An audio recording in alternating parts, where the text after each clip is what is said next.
சந்தோஷம் வேறு. நம்ம பெரிய உச்ச நட்சத்திரம்லாம் கிடையாது. நான் ஒரு சாதாரண ஏழை கலைஞன், எளிய கலைஞன் தான் சொல்லணும். ஸோ அந்த வகையில் எனக்கு பெரிய சப்போர்ட்டு மக்களாகி நீங்கள் மட்டும்தான். இந்த படம் பார்த்தவங்க மட்டும்தான்.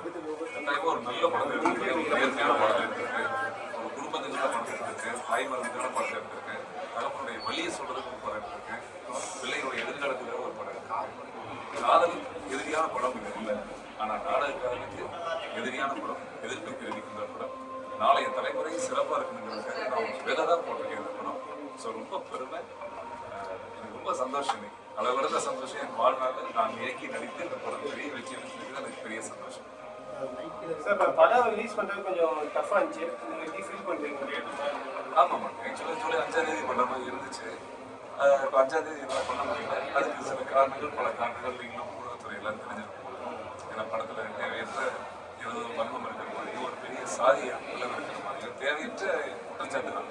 என்னை எதிர்க்கிறவர்கள் யாராக இருந்தாலும் தயவு செய்து சொல்கிறேன், படம் பாருங்க. படம் பார்க்காம எதையும் சொல்ல வேண்டாம். ஏன்னா மத்திய அரசாங்கம் தணிக்கைக்குழு அப்படிங்கிறது வந்து ஒருதலை பட்சமாக செயல்படாது. ஸோ அதனால் வந்து நம்ம செயல் செய்யும் பொழுது அரசாங்கமே எனக்கு உத்தரவு கொடுத்துருக்கு ரிலீஸ் பண்ண சொல்லிங்கும் பொழுது ஒரு நல்ல படம், அதுவும் ஏ சர்டிஃபிகேட் நான் வாங்கியிருக்கேன். கருத்து எந்த கருத்து உங்களுக்கு பிடிக்கவே நீங்கள் வர வேண்டாம். எதுக்கு நம்ம சென்சார் ஒரு சர்டிஃபிகேட் கொடுக்குறோம், யூ சர்டிஃபிகேட், ஏ எதுக்கு ஒரு கருத்து 18 வயசுக்கு மேலே இருக்கிறவங்க வர வேணாம். இந்த படத்தில் வன்பு அதிகம் இருக்குது, இல்லை இந்த படத்தில் வைலன்ஸ் இருக்குது, இல்லை காம காட்சிகள் இருக்குது, வரக்கூடாது அப்படின்னு சொல்லி எதுக்கு நம்ம சர்டிஃபிகேட் கொடுக்குறோம்னா அந்தந்த வயதுக்குட்பட்டவங்க, அந்தந்த முதிர்ச்சியில்லாதவங்க இந்த மாதிரி படங்களுக்கு வர வேண்டாம். இந்த மாதிரி சமூக கருத்துக்களை சொல்லும் போது அதற்கான வயது முதிர்ச்சியோ அறிவு முதிர்ச்சியோ இல்லாதவங்க தயவுசெய்து வராதுங்க. வராது, நானே சொல்லுவேன், வராது. நல்லவங்க வாங்க, நல்ல சமுதாயம் படைக்க நினைக்கிறவங்க வாங்க, குடும்பங்கள் கேட்டுருவாங்க, தாய்மார்கள் வாங்க, பெற்றோர்கள் வாங்க. அதுதான் எனக்கு தேவையை தவிர ஏதாவது தேவையற்ற கருத்துக்களை சொல்வது என்பதற்காக படமும் பார்க்காம எங்கேயாவது உட்கார்ந்துட்டு இந்த மாதிரி ஒரு சின்ன தயாரிப்பு ரொம்ப கஷ்டப்பட்டு ஒரு படம் எடுத்துருக்காங்க. எல்லாரும் பொதுமக்கள் அப்படி ஒரு சின்ன தயாரிப்பாளர் இன்னைக்கு நசுக்கும் பொழுது எவ்வளவு கோடி பொருள் நஷ்டம். நான் நிறைய தேட்டரில் போடணும்னு வச்சிருந்தேன். ஆக்சுவலாக என்னுடைய கனவு நிறைய தேட்டரில் போடணும் ரொம்ப பிளான் பண்ணியிருந்தோம். ஆனால் நிறைய இடங்கள்ல இருக்குது தேட்டர் விடுதலை. பட் கட்டாயத்தில் அது நல்ல படம். என்னை நம்பி இந்த படம் நல்ல படம்னு சொல்லி இருக்கிற தேட்டர்களையும் நமக்கு ஒரு வாய்ப்பு கொடுத்த தியேட்டர் அதிபர்கள் அனைவருக்கும் என்னுடைய மனமார்ந்த நன்றி. என என்னோடு பயணிக்கிற அனைத்து உலகங்களுக்கும். இப்போ சின்ன படங்கள்லாம் வெளியிட முடியாமல் ரொம்ப திக்குமுக்காப்பாங்க. நீங்களும் இந்த இதை பாதிக்கப்பட்டீங்க. என்ன சொல்ல தயாரிப்பாளர்களுக்கு என்ன சொல்ல வந்தீங்க? இந்த சம்பவத்தில் ஈடுபட்டவங்களுக்கு என்ன சொல்ல விரும்புறீங்க? கண்டிப்பாக ஒரு ஸ்டீம் லைன், ஒரு ஸ்டீம் லைன் பேக்கெட்டில் ஒரு பேக்கெட்டில் இருக்குன்னா நான் அதுக்குள்ள வெயிட்டு தான் நான் எடுத்துக்கணும். இது அது இல்லாமல் நிறைய படங்கள் ஒரு வாரத்தில் ரிலீஸ் ஆகுது, நிறைய அதிக படங்கள் ரிலீஸ் ஆகுது. ஸ்டீம் லைன் தயாரிப்பாளர் சங்கத்துக்கு இது கட்டாயம் ஒரு முடிவு. இல்லைன்னா பாவம் எத்தனையோ படங்கள் வேஸ்டாக நிறையா விஷால் படமே பார்த்தீங்கன்னா கிடைக்காம ரொம்ப கஷ்டப்பட்டாரு. அவர் வந்து அரசியல் பள்ளிகளுக்கு உதயநிதி வந்து நீங்கள் கண்டிடாதீங்கன்னு சொன்னார். இதை பற்றி நீங்கள் என்ன உங்களுக்கு அந்த மாதிரி அரசியல் தாக்கம் பாதிப்பு இருக்கா? எனக்கு எங்கள் அம்பரங்கிறது தெரியல, ஆனால் அடிக்கிறானு மட்டும் தெரியும். அவருக்கு அது ஒரு ஆள் தெரியும், எனக்கு எல்லாருமே அடிக்கிறாங்க. நான் எங்கேருந்து வராங்கன்னு தெரியல. நான் நேர்மையாக இருக்கேன், நியாயமாக இருக்கேன். ரஞ்சித் நான் தான் படம் எடுத்துருக்கேன். என் கார்டு தான் டைட்டில் வருது. நான் எங்கேயும் நேராக வந்து நேராக பேசுகிறேன். எனக்கு யாருமே இல்லை, நான் மக்களை நம்பி தான் இருக்கேன். ஆனால் சில பேர் தன்னுடைய பெயர் சொல்ல விரும்பாதவங்க, என்னை எதிர்க்க முடியாதவங்க, ஏதாவது ஒரு மறைமுகமாக ஏதோ ஒரு பின்புலத்தில் அதாவது சொல்லுவாங்க இல்லைங்களா, ஒரு முதுகில் குத்துறது, அதை போன்ற செயல்கள் செஞ்சுட்டு இருக்கிறாங்க. நிறைய பேர் கதை சொல்லியிருக்காங்க. நடிக்கும் ஆசை, பட் இயக்க வாய்ப்பு வச்சா அதை நான் பண்ணுறேன். நீண்ட நாட்களுக்கு பிறகு தமிழ் சினிமாவோட ஒரு ஜாதி பேரை வந்து மல்லிகா வந்து படம் பேர் வச்சிருக்கீங்க. இல்லை நான் அப்படி யோசிக்கிறேன். கவுண்டம்பாளையம் ஒரு சட்டமன்ற தொகுதி, அவ்வளோ. நீங்கள் அப்படி பாருங்க, நம்ம ஊரில் கொங்கு மண்டலத்தில் நீங்கள்லாம் இருக்கிறீங்க. கொங்கு மண்டலத்தில் எனக்கு தெரிஞ்சு கவுண்டம்பாளையங்கிறது ஒரு அட்லீஸ்ட் ஒரு 2000 இருக்குன்னு நினைக்கிறேன். கரெக்டுங்களா? ஒரு ஊருக்கு 2000 கவுண்டம்பாளையம் தான் செய்யுது. கவுண்டம்பாளையம், கவுண்டம்பட்டி, கவுண்டர் புதுவிளக்கு. ஸோ இது வந்து பார்க்குறவங்க கண்ணோட்டம் இல்லை. ஆக்சுவலாக கவுண்டம்பாளையம் பிரச்சனை ஒரு சாதிக்கணும், அது மாதிரி ஏதாவது என்னை பற்றி ஏதாவது ஒரு வன்மங்கள் கற்பிக்கணும், ஏதாவது ஒன்று சொல்லி என்ன ஒரு எல்லாரும் மற்ற சமூகத்தினர் வந்து என்னை புறக்கணிக்க வைக்கணும். அவங்களுடைய மிகப்பெரிய வெற்றியை என்ன ஒரு சிறிய டப்பிக்குள்ள அடைக்கிறது தான் அவங்களுடைய மிகப்பெரிய எண்ணம்.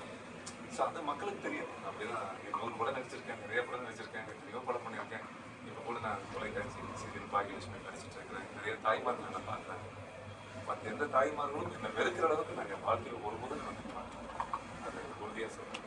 ஆனா So, இதை சினிமாவோட வெற்றி வந்து சமூக வலைதளம் தான் இப்போ தீர்மானிக்கிற லெவல் இருக்குது. ஏன்னா அதிகமாக சமூக வலைதளம் தான் வந்து அந்த படம் தோல்வி அடையிறதுக்கு காரணம் தயாரிப்பாளர் தான் சொல்கிறாங்க. நீங்களும் ஒரு தயாரிப்பாளர், அந்த சமூக வலைத்தள தாக்கம் எப்படி இருக்குன்னு பார்த்தீங்கன்னா அதுக்கு ஏதாவது கட்டுப்பாடு இருக்கு. மனிதர்கள் தானே சார். இப்போ ஊடகங்களுடைய வளர்ச்சி, பரிணாம வளர்ச்சி தான். நம்ம எல்லாரும் ஒரு மனிதர்கள் தான். அது என்னன்னா சினிமாவும் வியாபாரத்துக்கு தான், எல்லாரும் வியாபாரத்துக்கு தான். அதுல மற்றவர்களுடைய கவனிப்பு நம்ம மேல இருக்கணுங்கிறதுக்காக சில நேரங்கள் தரம் தாழ்ந்த பதிவுகள், வீடியோக்கள் நானும் பார்க்கறது உண்டு. அது ரொம்ப மனசு கஷ்டம். என்னன்னா ஒரு சின்ன விஷயம் சார், நம்ம ஒருத்தங்க மேல நம்பிக்கை கொடுத்தோம்னா, ஒரு சாதாரண ஒரு பொண்ணாகட்டும் நிறைய பேர்த்தோட விமர்சனங்கள் இதை நான் வீட்டுக்குள்ளலாம் பார்க்கறது எனக்கு கஷ்டமா இருக்கும். ஏன்னா நம்ம யாராவது வாழ வைக்கணும். நம்ம வாழ்க்கையில் என்ன பண்ணணும்னா, முடிஞ்ச யாரையாவது வாழ வைக்கணும். நீங்க நல்லா இருக்கீங்க, அழகா இருக்கீங்க, நீங்க இருக்க நம்பிக்கை கொடுக்கணும் யாருக்காவது. ஆனால் ஒருத்தவங்களை பற்றி குறை சொல்லி தனி மனித வாழ்க்கையை தாக்கி அவங்க குடும்பத்தை கஷ்டப்படுத்துறதுனால நிறைய பேர் மனசளவில் உடைஞ்சிருவாங்க. ஏன் தற்கொலைக்கு கூட காரணமாக இருக்கும் சார். ஸோ அந்த ஊடகங்கள் நிறைய நேரத்தில் போய் போயிடுது. எனக்கு ஒரு அச்சம் இருக்கு. நிறைய இடத்துல பார்க்குறோம் இல்லையா, நிறைய அச்சத்தை நம்ம ஏற்படுத்தணும். ஏன்னா நான் எதுக்கு சொல்றேன்னா, இந்த செல்போன் ஊடகங்கிறது சினிமாவுக்கு சென்சார் இருக்கு. ஆனால் இதுக்கு சென்சார் வந்து நம்ம மனசாட்சி தான் சார். பேசுகிற நம்ம வீட்லையும் மனைவி இருக்காங்க, குழந்தைகள் இருக்காங்க, நமக்கு அம்மா இருக்காங்க அப்படிங்கிற கருத்தில் கொண்டு பேசினா அது பெரிய. ஏன்னா அந்த செல்போன் வந்து குழந்தை நம்ம படிக்கிற பசங்களும் வச்சுருக்காங்க, அவங்களும் அதை பார்க்குறாங்க. ஸோ நம்ம என்னன்னா, இது முடிஞ்ச வரைக்கும் அவங்களுடைய வன்மத்தையும் மற்ற எதிர்ப்புகளையும் தினந்தோறும் ஏதாவது ஒரு சண்டைகளை தான் நம்ம இதில் வந்து கிளப்பிட்டு இருக்கோமே தவிர ஒரு ஆரோக்கியமான சூழல் இதுக்கு இல்லை. ஸோ அதனால வந்து நல்ல விஷயம் இருக்கிறப்ப உங்களை மாதிரி நல்ல ஊடகங்கள் இருக்கும்போது என்ன நமக்கு தெரியும், அது தூண், இந்தியாவுடைய பத்திரிகை தூண் நம்ம சொல்றோம். அப்படிப்பட்ட ஊடகங்கள் இருக்கும் பொழுது இதே மாதிரியான ஊடகங்களை கொஞ்சம் கட்டுப்பாடு கொண்டு வரணுங்கிறது அவசியம். ஆணவ படுகொலைக்கு சாமி இது எமோஷன் தான். ஆணவ படுகொலைங்கிறது எப்படி சொல்றதுன்னா, நான் இந்த படத்துல சொல்லியிருக்கேன், அது தீர்வாக தான் சொல்லியிருக்கேன். ஸோ என்னன்னா, இப்போ எல்லாருமே ஒரு சாயம் பூசுது. இப்போ நேரடி தாக்குதலோ நேராக ஒரு விஷயம் நடக்கும்போதோ ஒரு காதல் நடக்கும்போது பெத்த அம்மா அப்படி தான் அவங்க வலிக்கு. நான் திரும்ப அதுதான் சொல்லுவேன். இப்போ நீங்கள் சாதாரண உங்கள் பைக் ஒருத்தன் திருடிட்டு போயிட்டாங்கன்னா உடனே போய் அடிக்கிறது, உடனே அந்த கோவத்தில் போய் யாரா என் பைக் எடுத்தவன், ஒரு செருப்பு காணாம போச்சுன்னா கூட எங்கடா இங்கே ஒரு செருப்பு வச்சிருந்தேன் அப்படின்னு கோவப்படுறோம். தன் வாழ்க்கையை தன் பிள்ளை தான், அவங்களுடைய சுவாசம் எல்லாமே இந்த குழந்தை. அப்போ அந்த குழந்தையோட எதிர்காலத்துக்கு ஏதாவது ஆகிற மாதிரியோ அந்த குழந்தையுடைய வாழ்க்கையை பாதிக்கிற மாதிரி இருக்கும்போது பெற்றவர்களுக்குரிய அந்த கோபமும் இதுவும் அக்கறையும் தான் வரும். அது வன்முறை அல்ல, அது கலவரம் அல்ல. எது நடந்தாலும் நல்லதோ கெட்டதோ இது எல்லாமே அக்கறையின் காரணமாக நடக்கிறதா.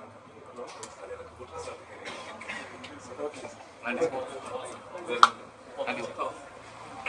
சிறப்பான சட்டமன்றியா. சரி சாமி, ரொம்ப மகிழ்ச்சி சாமி. தேங்க்யூ ஸோ மச் சாமி. நீங்களும் படம் பார்த்துட்டு கேட்டீங்கன்னா நல்லா இருக்கும். கேள்விகளே வராது, பாராட்டி கை கொடுத்து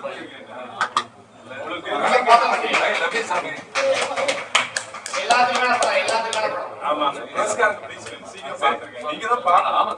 கேள்வி